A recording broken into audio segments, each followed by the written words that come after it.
Hello and welcome to Earth Trifle. Well, I'm taking the doggies for a walk, that we are. And we've got Pandora, who's a bit excited because she knows I've got dog treats on me and a sausage. And Sebastian, who's also a little bit excited because we've got dog treats and a sausage. How many guys? Alright, do you want a bit of sausage?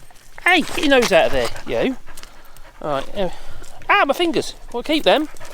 And Pandora. Oh, she's looking very excited. She's looking very excited. Ow! Wait, calm down. Literally take my fingers off. And then we got Wally. Wally's a good one, isn't you? You're a good boy. Anyway, we're having a meander around here, and I thought, oh no, I'll record a bit of our walk.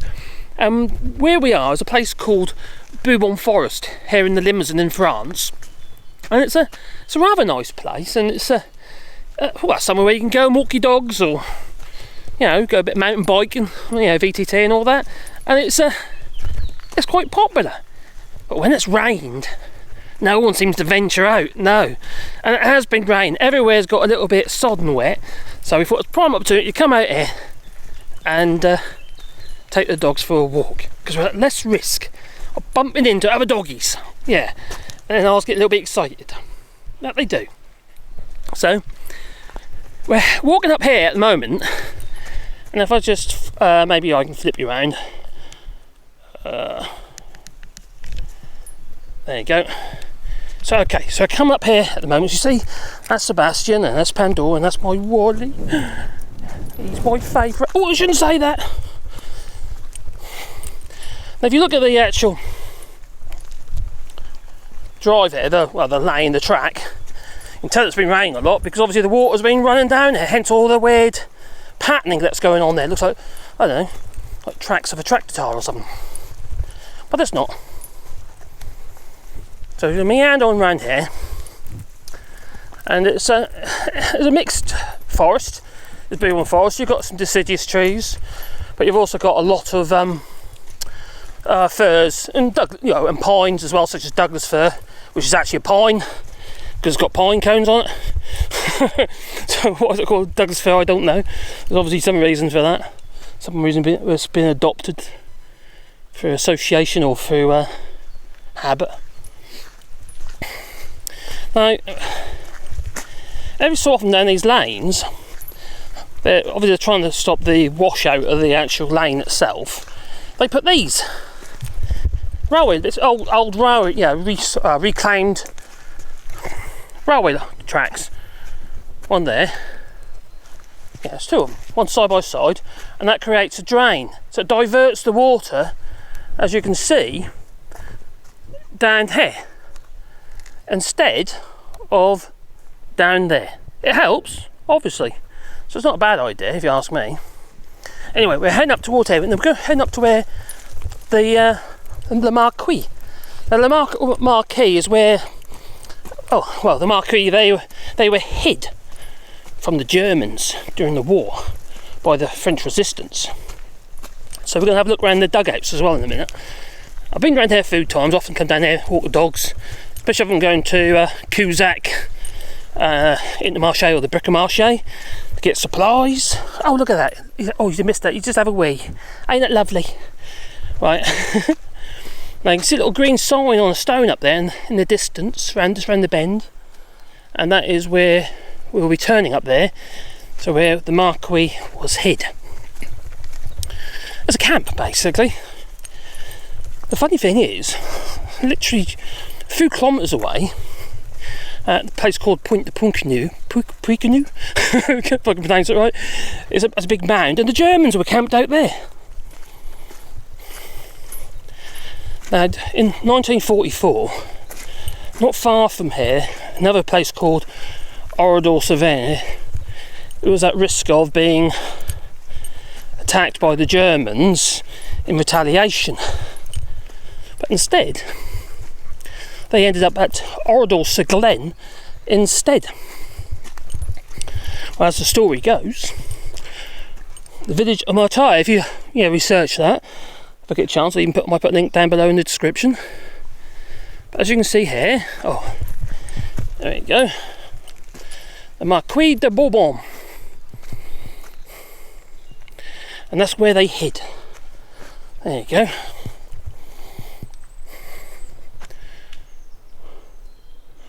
the Marquis. They also hid their children here as well, especially young men. There's obviously a risk of being enlisted into the German army. Cannon fodder. Not very good, is it? You ready, Wally? Or you gotta carry on snouting down there? We've got things to do. Oh, not up there, that's the sky. There he is. You've got a smell of something, haven't you, boy? Now, I've got him on the lead at the moment. I'll take him off the lead on the way back, I will. Because basically on the way there, he tires him out. And at least if he runs off ahead, on the way back, it's going in the right direction. So that's my plan anyway. Okay, up we go. I'm running around today. I'm really out of breath today for some reason. Probably just fat. Now here, I know you're not supposed to, but on the main lane we quite often take it through trees for our rewilding project. So where we get these like little saplings that pop up all over the place. You see there's one here as well, a little sapling there, and then we'll replant them in our rewilding on our fields. We've got 2 hectares where we're planting about 1,000 trees, but quite handy to pick different species up and fill the spaces. Now they do thin this out, and they have done it recently. Last year they thinned this all out. So you can see all the light growth is all gone. We'll come up to the first little hut. Should we go in there? I reckon we should. Oh, Sebastian thought he was going to go in there and he decided against it. I don't know if there's enough light. We're going to go in. So there's our first little hut. There's numerous ones of these all over the place. Wally's thinking, why am I going that way? He's like, oh, I don't want to go that way. And Dora's going, what? What's up, guys? Well, you're kind of tying yourself in knots. What? You're a bit excitable, aren't you, girl? Yeah? Oh, we were going in there, Paul. Well, in here, I don't know if you can see, it's a bit dark, probably, got really dark. Well, you can't see, it's very dark actually. Well, what there is, there's a hole in there where people used to sleep and straw and stuff. And they have been reconstructed somewhat. Look, there's one over here, if I remember right, just got a marker on it where it needs to be where they're going to rebuild it. And they've got a bigger one over here.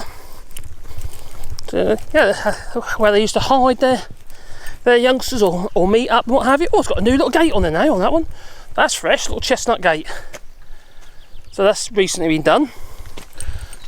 And here's one, or where one was, which needs had to put some TLC. It's rolled away.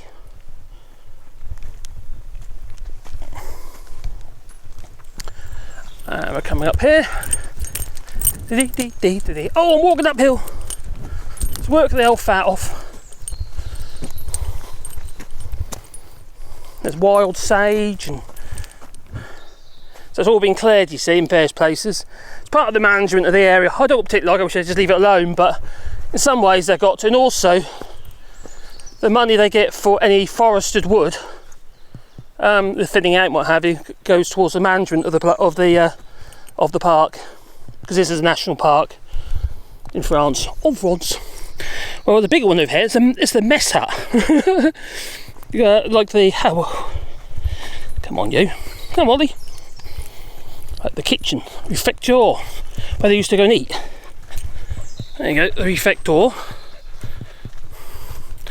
I wonder if there's got enough light in there. So we go a better look. Ah, it's got some light, sort of some light. As you can see, big table. And kids that often meet up here, but also school parties and that as well. You know, teaching the kids about the past and what's gone on and the reasons why we need to stay away from right-wing politics. And this is not a political channel. Don't do it, Marcus. No, it's not. We talk about fluffy buddies. You see here where it's been coppice. You see this tree here? All these that come up here, they're actually coming off the base of a tree that's been cut down Let's bring it down a bit closer, as you can see. At the bottom here, there's a little stump. Just there, it's a stump. And that's where it's been cut off. And now you've got all this fresh growth. So even though all those trees have been removed, it's, as you can see, all the way through there was a whole row of trees gone. And they've done it all the way along here and various other places as well. So along here as well, we've got more felling being done.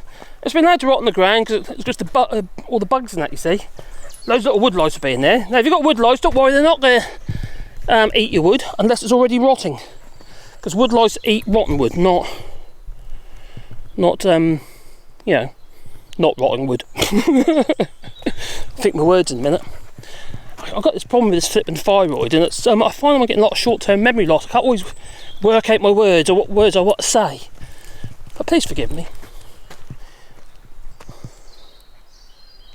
I just love the bird sounds, you know, the bird song. I have actually got some recordings of this forest bird song, which I might do some more actually. There's a 13-hour recording on this channel of just this place, where I just literally left the recorder going and went back for it the following day.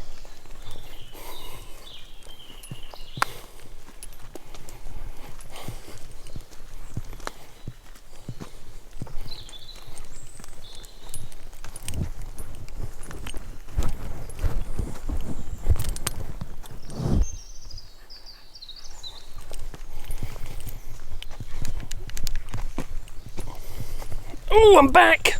I'm back! Oh, the sun is trying to set over there. There you go, behind the trees. But we might come up into the top of the valley in a minute. You can actually see the village of Cusack in the distance. You can see here. See, you can almost see it, but there's two tracks, you know, where the vegetation's been damaged. There's two lines where the old tractor went through, and the same on this side as well, how they got through with the forestry machinery. And they had one of them big old machines that grabs the tree at the bottom, the saw comes across, chops it off, grabs the whole tree and just slides it through a load of rollers, and something that cuts all the branches off. One just throws it out at the ends, the whole log, and then they lift it up and put it on the trailer. Or pile it up, whatever they want to do with it. See, same here, where that machine's been through. Now, I could argue that I don't like that. You're damaging all the undergrowth and what have you, because you've got to think about the biosystems, and it's all part of the food chain. All the little bugs and that, obviously they feed the birds. But I don't think there's a huge problem in this park, to be fair. I think there's plenty for them to eat. But you know, you have got to be careful as well. You don't want a situation where you are actually just promoting disease as well. So you do need a certain amount of management so the air can get in and flow properly. Oh, my Sebastian's had the poo. I didn't show you that because you don't see that, do you? No. And then I'm not going to pick it up because I'm in the flipping woods. A fox will come and eat it. Besides, it's not on the path anyway, it was in the woods, just there. Oh, lovely. This is what we've got to be careful of though, here in France, or anywhere in fact, is ticks. I've got to watch the ticks. Anyone who's got a dog will know what I'm on about. And Sebastian, don't know what, maybe because he's white, he's very prone to ticks. So they before I get in the car, I go through and just make sure there's nothing crawling up his legs and stuff like that. And they're vicious little biters they are. And you don't get bit by them either. Give you Lyme's disease if you're not careful. So there's a whole load of these these like tracks all over this woodland here. They don't really give you much in the way of round walks. You have to kind of like walk back down them again, unless you want to go down the roads, which we don't want to do with dogs. So we've got over here we have a little sign, and on there it says Allée des Chambellons. Well, that's basically, I know, the lane of the mushrooms. Not magic mushrooms, unless it is. Oh. And then we've got Allée des Chênes Rouges, so the red oaks. And then what we've got over here. Oh, Allée de Douglas. Douglas. So Allée de Douglas. which is like what we call Douglas fir. Now, Douglas fir is a great timber, it's a good structural timber, and it's also very resilient to pest damage. So it gives off kind of like a fragrance, so to speak. So it's a good timber. Not the prettiest timber in the world, I must admit. It's a very coarse grain as well. But also, for instance, if you're making anything like Douglas, the first few years, even after it's been seasoned, you can end up in a situation where you've got like resin pouring out of it, which isn't very pretty. No. It does. It's quite resilient to rot as well, really. Obviously not as resilient as oak or even chestnut, but it's not bad. It's not bad. You know, you should be using more of it because it grows quickly. Saying that, what we should be growing more of is cedar. In Canada and the United States, what have you, they have got a lot of cedar. And the beauty about cedar is that it's very resistant to pests. Now, if you got your little, mothballs you shove in your drawers and what have you, not the drawers you're wearing, no, the wooden drawers in your cabinet, if you got the mothballs, the likelihood is they're made of cedar. Other than that, if you get the other ones, they're just chemical mothballs, which are a bit nasty. But yes, with furniture making, what have you, such as drawer bottoms, quite often traditionally be made with cedar. Backs of cabinets be made with cedar, and the idea is it keeps the moths away, so they don't eat your clothes. Yeah, just in case you didn't know. So we're meandering our way back. I might end the video in a minute. I don't know, I might not. See how my battery does. But it's rather nice, isn't it? You know, it reminds me a bit like walking around Thetford Forest in the UK, but nicer in many ways. It isn't, for a start, it's not. You never ever get masses of people. You know, you don't get loads of tourism, so to speak. You get occasional dog walkers and stuff like that. You get occasional people on holiday, but mostly it's just local people, just going for a stroll, or having a little, wander around with their VTT, their mountain bikes and what have you. Because there's lots of little tracks as well, all over the place. Some not that easy by foot, really, because but even not easy on bike, to be fair. Probably I'd go ask over tit, I would. So here's another one of them little dams that they create. Let's just move that.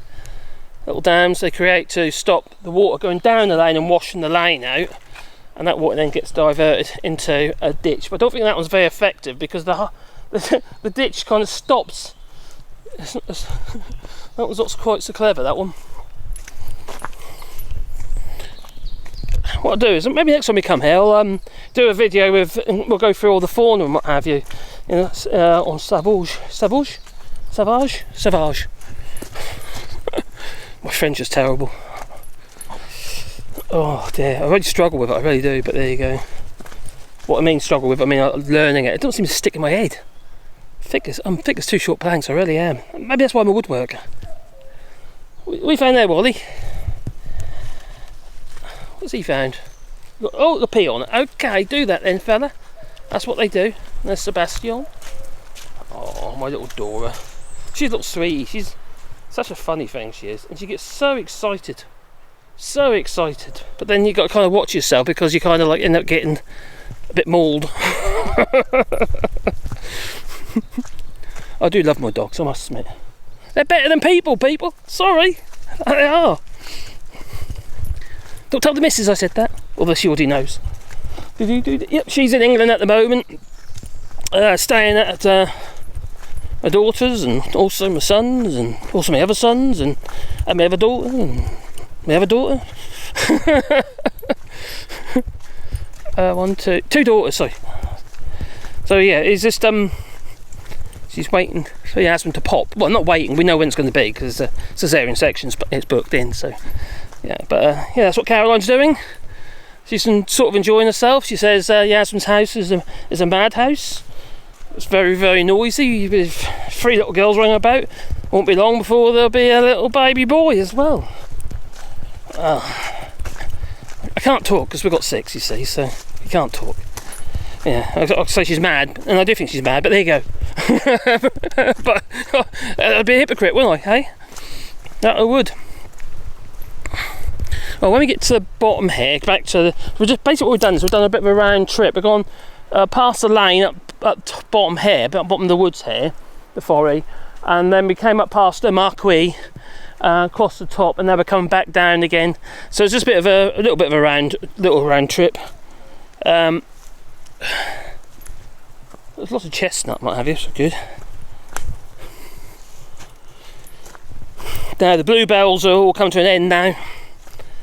Now they have, I might be naughty, and so we would like to put some in our rewilding, but I don't think you're really allowed to. I know you're not in the UK, but I need to find out whether you're allowed to here or not. And if we're not, I'm going to be very careful in the sense that we will still do it, probably, but we'll pick it from places where it's likely to get chopped by mowers. Or not survive, because we just what you find with the saplings, because they're like this year's saplings and what have you, the trees and what have you in the wild. If they're on the side of these lanes, the machine comes along and chops all the overgrowth down, so they won't be there for long. Otherwise, obviously the lanes would close up, wouldn't they? They don't want that to happen, do they? But maybe get a bit of fern as well, a bit of everything really, so just sort of create habitat for the animals. So a varied habitat is obviously going to be better. What we'll do to start with, we're trying to keep the site maintained where we're planting all these trees, and at the moment, but we'll get to a point where we allow areas to become, wild. Hence, it's a rewilding. But at the moment, the trees are small, and we don't want the undergrowth to hamper their ability to to grow. I'm going to let my Wally off his lead now, because I think he should be all right now. Oh, there, boy. Oh, try and do his collar. There you are. Got to carry the lead now. What are you doing up there, fella? Ugh, it's all muddy. Oh my giddy aunt. I've now got a muddy lead to hold. Lovely. State of that. Yeah, it's been dragging us. Oh, it's muddy. Sorry about that. It's all very well, all these gimbals and stuff. I put it on the gimbal for a change, because I find with the phone does have stabilisation, but it's not enough. And what happens is when you sort of move about, it's just like people get dizzy. So this, I can move my hand. You might not know, but I'm actually moving my hand backwards and forwards, but the camera's staying still. It's a good idea, isn't it? Sounds like a plan to me. Now my Wally is running up ahead. Let's turn that around again so you can see. Oh, didn't do it.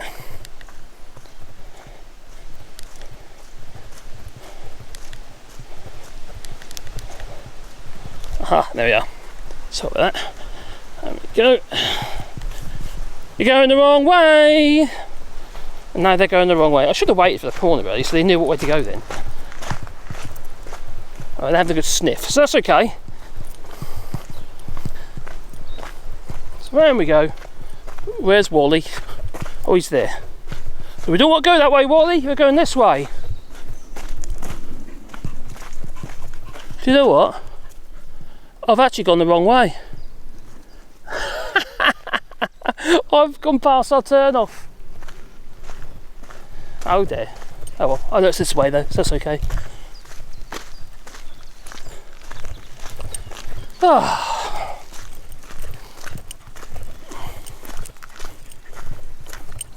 So if we look over here, that's the valley. One side of the valley, and right over there will be a place called Cusack, right in the distance. Cut 6 behind the trees. You might see it a bit later. Well, I hope I'm going the right way. No, I know I'm going the right way, it's fine.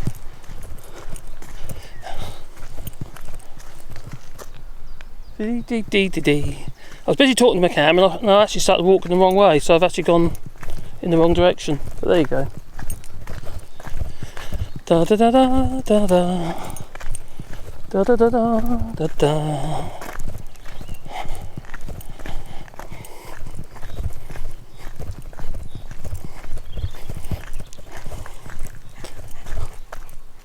Well, I hope I'm going the right way. I'm sort of thinking to myself now.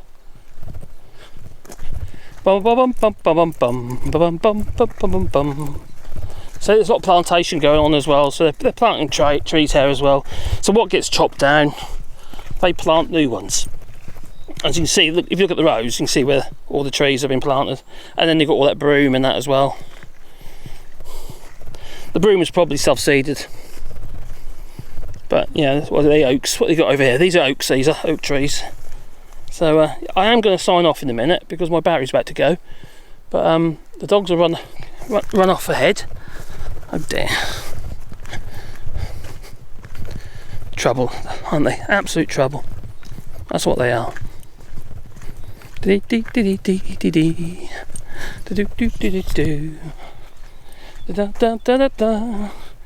Sebastian!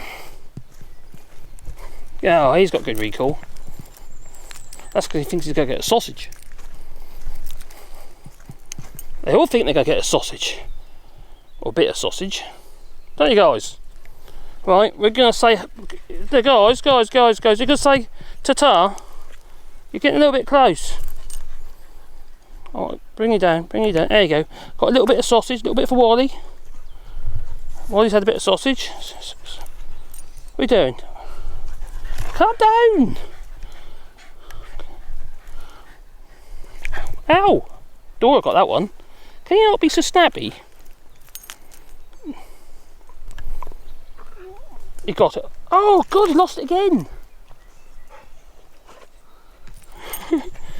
Now, calm down. Calm. Oh dear me. Anyway. Oh, giddy up. What's they like? So. I've still got my fingers just. He's a bit snappy at the moment, in the sense he's a bit desperate to get, he gets a bit excited. So what we're going to do is, we're going to say ta-ta for now. And don't forget to boot the old like button. Where am I going? What's going up there for? Oh, going up. Oh, we're getting seasick, I am. So we're going to meander our way around and find my car. Wherever I've left it. Anyway, thanks for watching. Please boot the old like button.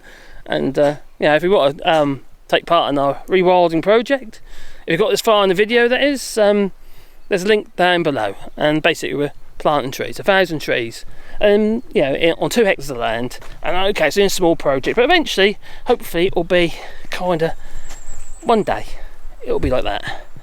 Maybe. What do you reckon? Hope so. Apart from there'll be a lot of deciduous trees, not just, so, okay, there's an oak tree there. So that's okay, yeah, alright, that's a good example. Ta-ta.